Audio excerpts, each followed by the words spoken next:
If that's what the NFL gave us to wrap up week one, I have a feeling we are in for an especially crazy season. Hi there. Welcome into another episode of the NFL on Fox podcast presented by Verizon. I'm your host, Dave Helman, and I'll be honest, I'm still piecing it all together, y'all. I'm still trying to figure out what we watched in this Monday night thriller between the New York Jets and the Buffalo Bills. This Monday night what enigma, what a night, what an emotional night, what an entertaining night, what an unpredictable night. You know, if you've watched the games, if you see the commercials going during NFL games right now, you've seen this ad campaign the NFL is running about how the script writers get together and all the players are in on writing these scripts for the 2023 season. I believe it. I think those commercials might be documentary based on what we saw at MetLife Stadium on Monday night, because it defies reality. Let's take big picture. Aaron Rodgers, the much anticipated debut, being traded from the Green Bay Packers. The era in New York begins and it's over. Aaron Rodgers played 4 snaps for the Jets on Monday night, went down with a seeming calf injury. They're calling it an ankle injury, actually. Final word, not completely ready, but Jets coach Robert Saleh says after the game that they fear he has an Achilles injury. It certainly looks right now that Aaron Rodgers' season is over really before it had a chance to begin. He attempted 1 pass in this game against the Bills. It was a throwaway. Just a really terrible break for one of the more exciting storylines in the NFL this season. Robert Saleh did tell reporters afterward that the Jets are turning to Zach Wilson, the guy they drafted number 2 overall just a few years ago, the guy that they very explicitly moved on from by trading for Aaron Rodgers. They are now turning to try to save a season for a very, very talented roster. So that's what we're dealing with at the outset of this game. And everything that came after is one of the more remarkable things I've seen in a long time, because I'll be honest with you, as somebody who makes content for a living, I'm sitting here thinking Rodgers is hurt. This is a fiasco for the Jets. Let's move on from this. What are the Jets going to do? Do they get a new quarterback? Yada, yada, yada. And then all of a sudden, an incredible game breaks out. Zach Wilson, the stats aren't going to blow you away. 14 of 21 for 140 yards, a touchdown and a pick. But the Jets find a way to claw back into this thing in a sleepy second half. Josh Allen opens the door for the Jets to sneak away with an overtime win. That's starting to feel like a trend, by the way. The Buffalo Bills developing a really nasty habit of giving games away to their rivals to the East. We'll get into Josh and the Bills side of this, but for Zach Wilson, again, 140 yards on the night, but 40 of them come inside the final 10 minutes of this game. He guides the Jets downfield, 57 yards for a game-tying touchdown, 24 yards to Allen Lazard on a key pickup, and the early candidate for catch of the season, catch of the week, certainly, Garrett Wilson with a bobbling touchdown catch to tie this thing up. Beautiful back shoulder fade in the end zone for the young receiver to come down with. And then again, Josh Allen's 4th turnover of the night. The Jets take the lead on a field goal. We go to overtime, and this, for me personally, this is my favorite part, and this is how I know this whole thing's got to be scripted. Because Xavier Gipson turns into the hero of the day. If you're not familiar with that name, I encourage you to go check it out on Hard Knocks. Takes on an entirely new meaning, the undrafted receiver out of Stephen F. Austin in Nacogdoches, Texas. I only know where that's from because I lived in Dallas for 10 years. Xavier Gipson, the return specialist, the undrafted free agent who was a long shot to make the roster because he didn't contribute enough on offense to merit a roster spot. He did not get a target in the passing game on Monday night. He steps up in overtime and houses a punt return to put this thing away. A true walk-off win from the most unlikely of sources. The story on Hard Knocks was incredible. You weren't sure if he was going to make the team or not. He gets on. He was scared when Robert Saleh and Joe Douglas called him. He's like, when I saw your name on caller ID, I thought it was over for me. Well, now he's the reason you're 1-0, Jets. He's the reason why this is a uplifting, rejuvenating story. You know, it's a hell of a lot better trying to piece together what to do without Aaron Rodgers coming off of a win than it is if this doesn't happen. Absolutely incredible. Enjoy it. I wouldn't enjoy it too long. You go take a look at the Jets schedule. They've got the Dallas Cowboys up next. That fierce pass rush headlined by Micah Parsons will be welcoming them to Dallas next week. That's going to be intriguing. But man, what a moment to go from the lowest of lows to the most surprising of highs, all in the span of about 2.5 hours. What a night for the New York Jets. And then that brings us to the flip side of this coin, the Buffalo Bills. You got to feel like you gave this one away. And I say that mainly at Josh Allen on a night where a guy who's widely thought of as one of the 3 best quarterbacks in the NFL right now throws 3 interceptions, all 3 of them to Jets safety Jordan Whitehead, by the way. You know, we know all about Sauce Gardner and DJ Reed. Jordan Whitehead, 3 interception performance. Guys get big contracts off the strength of 3 interception seasons. So a 3 interception night. Way to go, buddy. Love that for you. Josh Allen also, again, fumbling away a crucial snap in his own territory to let the Jets back into this game. It actually reminded me of our show from the weekend of what I said about the Chicago Bears. If that sounds weird, bear with me. Pardon the pun. But just like the Bears looked like they were the same exact team from last year, I felt like I was watching the same exact Buffalo Bills that we got used to watching at the tail end of last season. Josh Allen, so much fun to watch. So big, so athletic, so willing to take on tacklers and make risky throws. It sounds fun, and it is fun when it's working. When it's not, you turn the ball over 4 times, 3 of which come in the second half.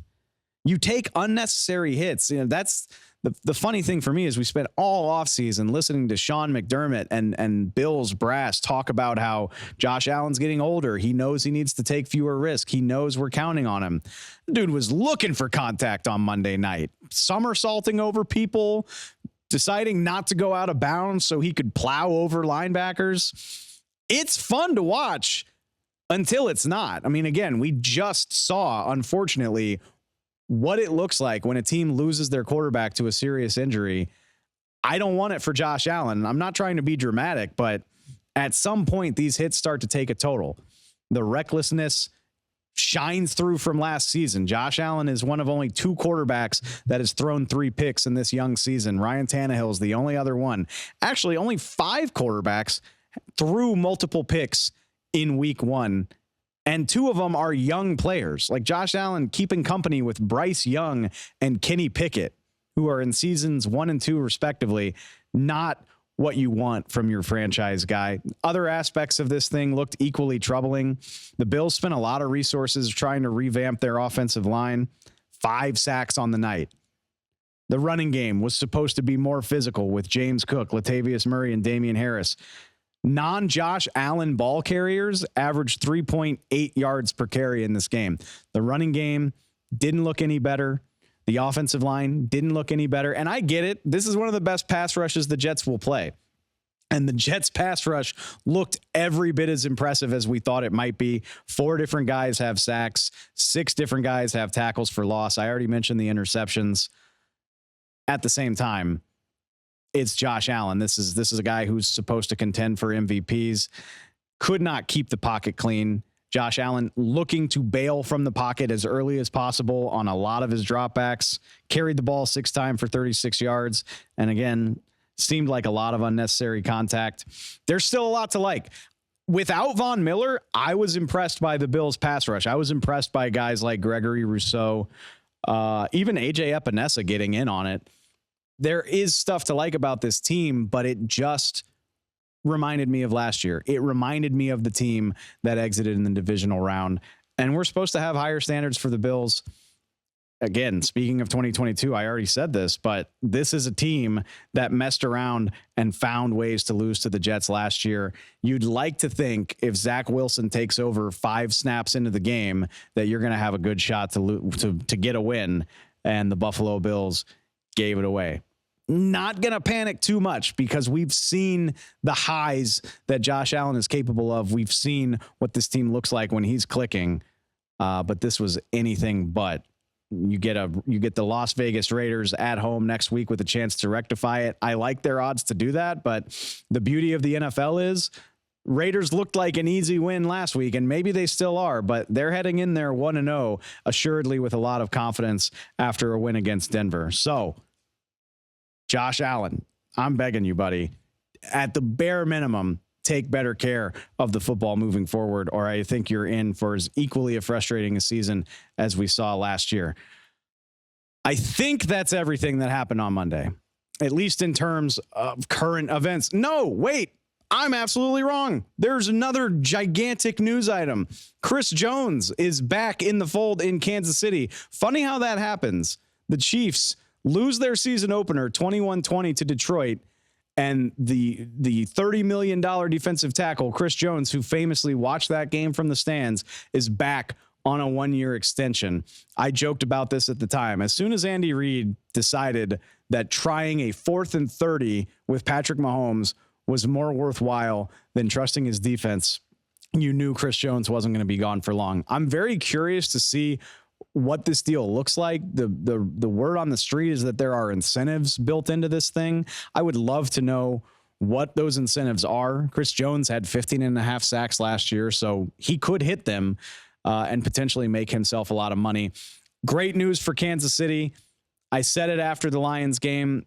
You can ask Patrick Mahomes to do a lot of stuff, but at some point he needs somebody to help him pick things up. He didn't have Travis Kelce or Chris Jones last week. It's at least feasible when they return to the field next week that he could have both of them. And that's why we weren't panicking about the Chiefs either. I think with Chris Jones back in the fold, you got a lot more reason for optimism in Kansas City on the defensive side of the ball. We'll see what happens with Travis Kelce. But I think the Chiefs are going to be just fine. Okay. I'm sorry. That covers all of the current events. Always happens that way. Right when you've got your rundown finalized and you're ready to get on the mic, all hell breaks loose, but we wouldn't have it any other way. That handles the current events. Now, another fun thing we get to do here, again, we're trying to bring as many Fox Sports personalities to you as possible. That's what we did earlier in the day. Had a chance to talk to Fox Sports analyst Robert Smith, who was on the call of Atlanta's Week 1 win against Carolina. Got to look at Bijan Robinson as well as that Atlanta offense. Had a very interesting conversation with Robert. Check it out. Joined now by Fox Sports NFL analyst Robert Smith, who had the call of Falcons Panthers on Sunday. Robert, I am excited for your perspective on this because, look, I think everybody can look at Bijan Robinson and say, that guy's good at football. But you, as a fellow first-round draft pick and a 2-time Pro Bowl running back, I feel like maybe you can get a little bit deeper with that. So when you look at Bijan Robinson, can you offer me some inside information on what exactly gets you so excited about this guy? What makes him so special? Well, you look at him, he looks the part, right? Like that's the impressive part when you first see him, being down on the field, just looks like a great athlete. He's got the tree trunk legs and a very solidly built guy. But when you watch him move, that's the most impressive part to me because he doesn't move like a guy that's 220, 225 pounds. He really moves like a smaller back, like one of the proverbial scat backs, because he can stop and start very quickly. The lateral movement is tremendous, but then there's that burst, the 0 to 60, the stop-start ability, which was on full display on his first touchdown reception out of the backfield. He just has all of those pieces, and you combine that with the attitude that he has. He's just a very humble guy who wants to get better, who wants to do things the right way and learn the finer details of the techniques of playing the position, whether that's stepping with the correct foot, getting on the right angle, learning how the blockers are going to be taking on defenders, pressing to the line of scrimmage to get defenders to run over the top and then cut back against them. He just wants to be the best. And you combine that with all the natural physical gifts that he has, and he's just got nothing but tremendous upside. I think the line on Bijan was that he's about as ready-made a pro player as you could ask for, but he is still a rookie. And I mean, you saw in this win against Carolina, you know, there's plenty of timeshare with Tyler Algier. That makes a ton of sense with how successful Tyler was as a rookie. I'm curious, you know, 10 carries for Bijan and 6 receptions in his first game. How do you see his role kind of evolving and developing working with Tyler Algier in that Atlanta backfield? Well, I think when you look at what Arthur Smith wants to do, I mean, he clearly wants to run the football. He wants to be physical. The Falcons were the only team that ran the ball more than they threw it a year ago. Now, would they like to get more production out of their passing game? Absolutely. But he just believes philosophically, number one, because you don't want your offensive lineman to have to drop back and pass protect 40 times a game. So that's why you want to run the ball. It wears down your opponents and it balances out your offense. But to that point about being able to run most efficiently, we've seen this around the league. And when we talk about the running back position being devalued, I think that it's really just a prime running back that's been devalued, or having one primary ball carrier that's getting well over 300 carries a year. So there's been a lot of division of labor at the position, and I think you're going to see the same thing with Atlanta. Clearly, Tyler Algier is a powerful back, but also a solid back in his own right that has good lateral movement and vision.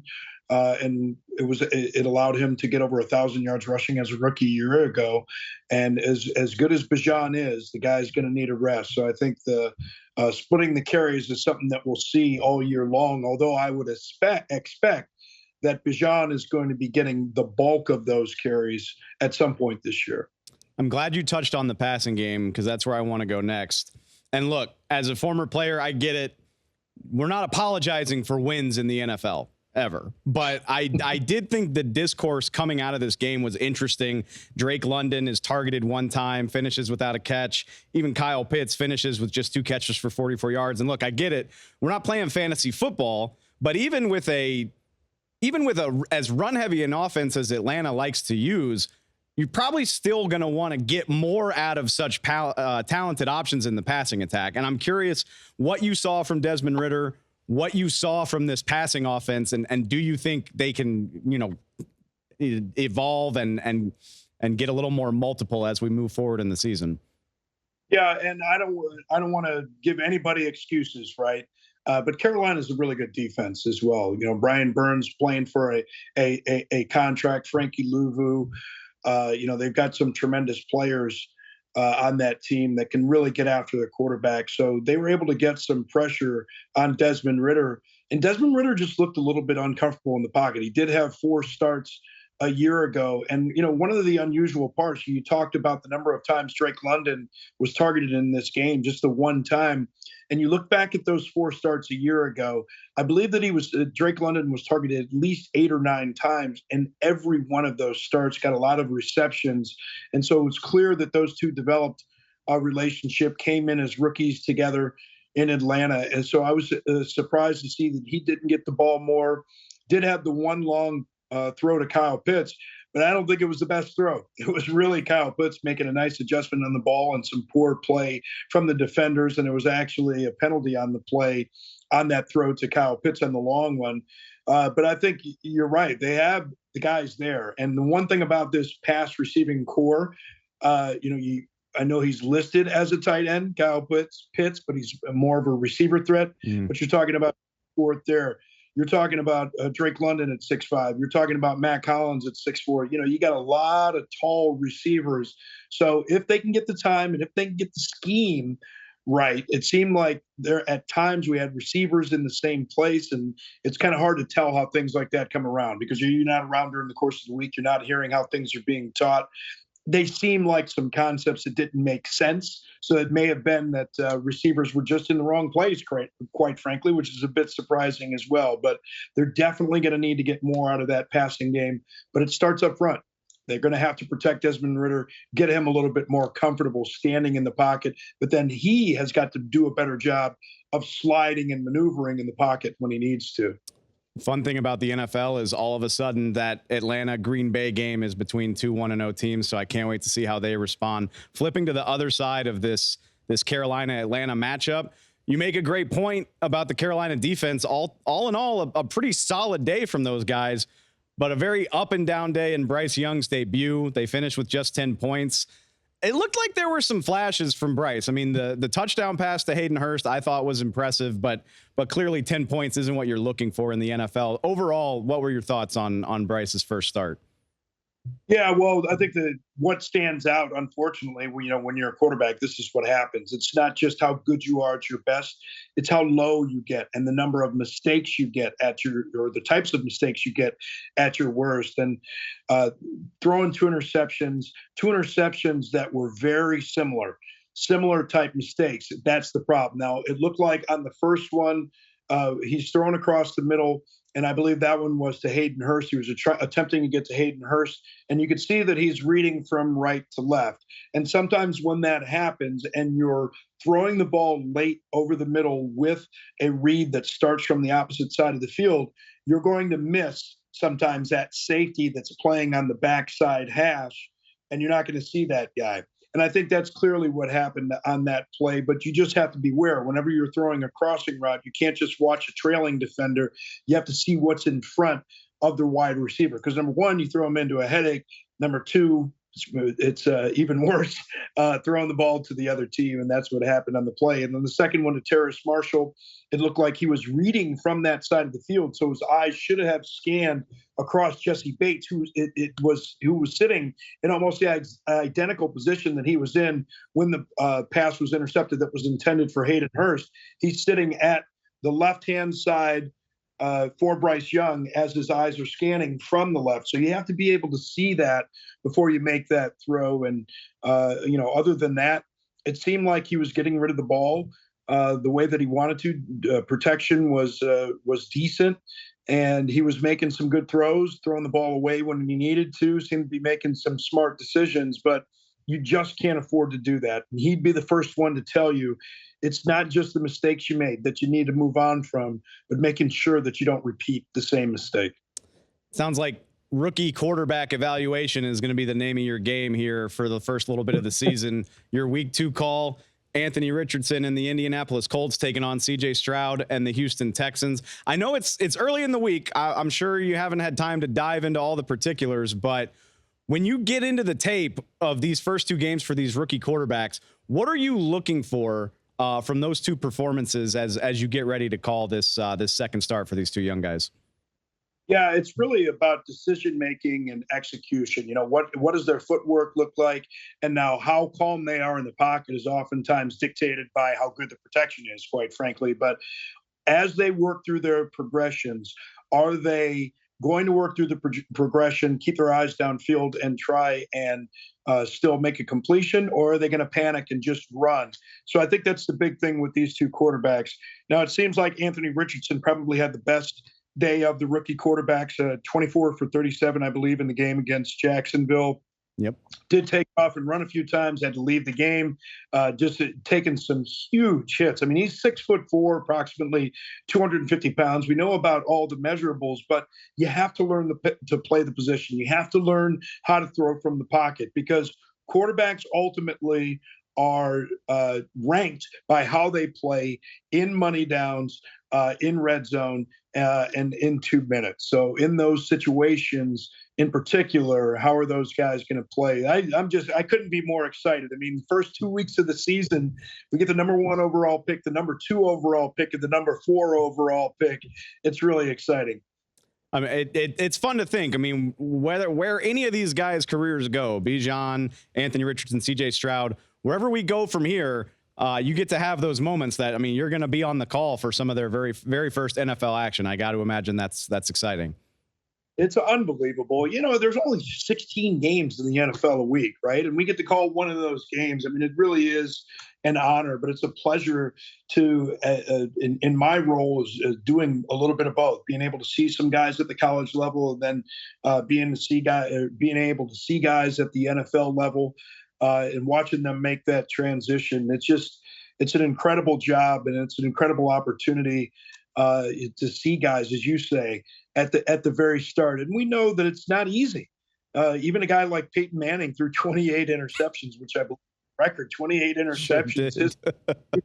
And I don't think he threw less than like 15 interceptions until like his 5th or 6th year. So he was definitely throwing the ball the other team, kind of testing the waters and trying to test the limits, if you will. So it's interesting to see the various ways that young quarterbacks in particular, the way that they process information, because it's not just what they know, it's the information that's most relevant to the play. How quickly can they process the right answers when they're challenged? And this is something that we heard Desmond Ridder talking about this past week. He said, it's one thing to have your footwork down in practice. Yes, I need to get this timed up for the drop and deliver the ball on the 3rd step, whatever the case may be. You got defenses that are trying to disrupt that timing. So when things go wrong, and you need to manage the protection and try and slide a little bit, how do you get reset? And what decisions do you make when things around you are falling apart? Because that's when quarterbacks need to be their best, when things around them are their worst. Well, one of these two guys, Anthony Richardson or CJ Stroud, is going to get his first career win on Sunday, and Robert Smith will be there on Fox with the call. Robert, I really appreciate the time. Thank you so much. You got it. One of my favorite things about getting this job at Fox Sports is that I get to do the power rankings, and I love making all 32 NFL fan bases mad at me every week during the season. And of course, that's why we do it. We hate your team and we want you to be upset. So without further ado, we are debuting the power rankings here on the podcast. I did some before the season, but here are your week 2 power rankings. If you're watching us, they're all on the very pretty board. Shout out to Danny for the graphics. They look amazing. If you're not watching, if you're listening, you can go to foxsports.com and read the written version of it. I am nothing if not versatile. I am a utility man. You're welcome. All right, so here we go. Look, I'm not going to keep you here all day breaking down all 32 teams, though, again, hit up foxsports.com, hit up the Fox Sports app. I broke down every team in the league. But for the purposes of the podcast, I just wanted to highlight a few risers and a few fallers. Week 2 is really hard because heading into the season opener, you've got 8 months of data to go on. Oh, who'd they draft? Who'd they sign? Who's back? Who's gone? And now I'm supposed to react to one game and decide, what am I overreacting to? What am I not overreacting to? Like, what's the body of work here? So I wanted to highlight a few. Let's start all the way down at the bottom. I promise I'm not picking on you, New York Giants, but with a performance like that against Dallas on Sunday, you gotta fall. I had the Giants right in the middle of the pack at the start of the season, 16th overall. I see them as a fringe wild card team right there in the mediocre middle. You get housed 40-0 on your own turf. You got to go down. They looked hapless. The offensive line looked pathetic, for lack of a better word. Daniel Jones, that's his first performance coming off of a $40 million contract signed in the offseason. I don't think they'll stay there. To be fair to the Giants, they're not as bad as they looked. We looked this up today. Our stats department at Fox is amazing. 31 teams in the Super Bowl era have lost a game by 40 or more points and still made the playoffs. So the season's not over, Big Blue, but I'll be damned if I'm not going to penalize the Giants for going out like that in a primetime game. All right, next team I guess you would think of this as the fallers, but they're actually risers. Shout out the LA Rams. I started you all the way down at 31, and you shut me up real good. You went out and beat the Seattle Seahawks by 3 scores. I bumped you up to 25. I'm not ready to say that the Rams are frisky or the Rams are back. I don't know, but Matthew Stafford, he put a lot of us on notice that, hey, maybe just because he's 35 and he got hurt last year, maybe he's not as washed as we think, especially if his offensive line holds up. All right, now moving into the middle. Green Bay Packers fans, where you at? Where are my Packers? I'm feeling very vindicated and very validated after an impressive performance against the Chicago Bears in week 1. I picked the Packers to win the division. I picked the Packers to be a playoff team. So 14 feels like a great spot. I had them further down, a few spots lower than that to start the season just because we hadn't seen Jordan Love do it. Well, he goes out, he throws for 245 and 3 tutties, and the defense looks phenomenal compared to last year, swarming all over the Chicago Bears offensive line, sacking Justin Fields 4 times. Yes, this is exactly the Packer team I thought I was going to see. Now they just got to keep doing it week after week. But yes, I think the Packers deserve to be in the playoff range. Moving up, a team that we haven't given enough credence to, and that's the Cleveland Browns. You know, I know fan bases get frustrated when the story is all about how the other team lost. And that's what's happening with the Bengals and the Browns. Browns kicked the Bengals' butts 24-3 in rainy conditions up there in Cleveland. And I get it. I mean, the Bengals are one of the darling franchises of the NFL, back-to-back AFC title games. We all get it. But the Browns took it to them. They deserve a little bit of credit for that. I had them ranked back closer to the 20s heading into the season because Deshaun Watson looked abysmal during his time as the starter last year. To be fair, still didn't look great. Still didn't look wonderful, but we're giving the Bengals all these excuses for rainy conditions. We can give the Browns the same benefit of the doubt. They ran the ball for 200 yards. If you know anything, you know Nick Chubb and those big uglies up front are going to get some rushing yards. And I'll say it again. Jim Schwartz and this Cleveland pass rush made life miserable on the Bengals. Myles Garrett and Zadarius Smith has the potential to be one of the most terrifying edge duos in the NFL. They absolutely looked like it in this game. Cleveland needed to beef up its defense in a big way. They were just as big a part of the problem as Watson last year. And early indicator is very, very positive. I know it's 1 week, but if you do that to one of the best offenses in the league, I don't care if it's raining sideways. It's very impressive. And that's why I've got the Browns hanging just outside the top 10. Miami Dolphins, where are you at? I got you all the way up in the 5 spot, my dudes. How could I not when Tua Tagovailoa apparently is like the new betting favorite for NFL MVP? That's what I heard anyway. I mean, can I blame people for thinking that after he throws for 266? What do you have? Yeah, do you have 3 touchdowns or 2 or 4? And three touchdowns, 466. Tyreek Hill goes over 200 yards. This offense looks absolutely as fun as I thought it would. The defense, yes, you're playing the Chargers. You're not going to have good stats going against an offense that talented, but they got the dub. They pressured Justin Herbert when it mattered. Jalen Phillips, Christian Wilkins getting home at the key time in the fourth quarter. I picked this team to win the AFC. And not to make light of the Aaron Rodgers situation, but suddenly the AFC East looks like it might be a little more manageable than it did a day or two ago. So I'm feeling really good about the Miami Dolphins. I think they absolutely deserve to be in the top 5. And then the big movement, the big shakeup. Look, it's rare. If you're at the top of the power rankings, you win more than you lose. It's rare to see so much chaos at the top of the power rankings. The Chiefs lose. The Buffalo Bills lose. The Cincinnati Bengals look terrible. Philadelphia wins, but not what you would call an inspiring performance. And that sets the stage for my new number 1 team. It's the San Francisco 49ers. It's well-deserved. I know they lost to the Eagles. That was last year. Nobody cares about that. Brock Purdy's back. Did you see him? He looked awesome. Brandon Ayuk looked awesome. The defense swarmed. The defense looked like they knew what Pittsburgh was going to do better than the Steelers did. And yes, we don't know how good the Steelers are. We think of them as a playoff caliber team. Maybe they're not. Doesn't matter. You whoop somebody 30-7. It's impressive, especially a West Coast team flying out to the Eastern time zone to play an early afternoon game against the Steelers, a team that had a lot to be excited for, and they just beat them down.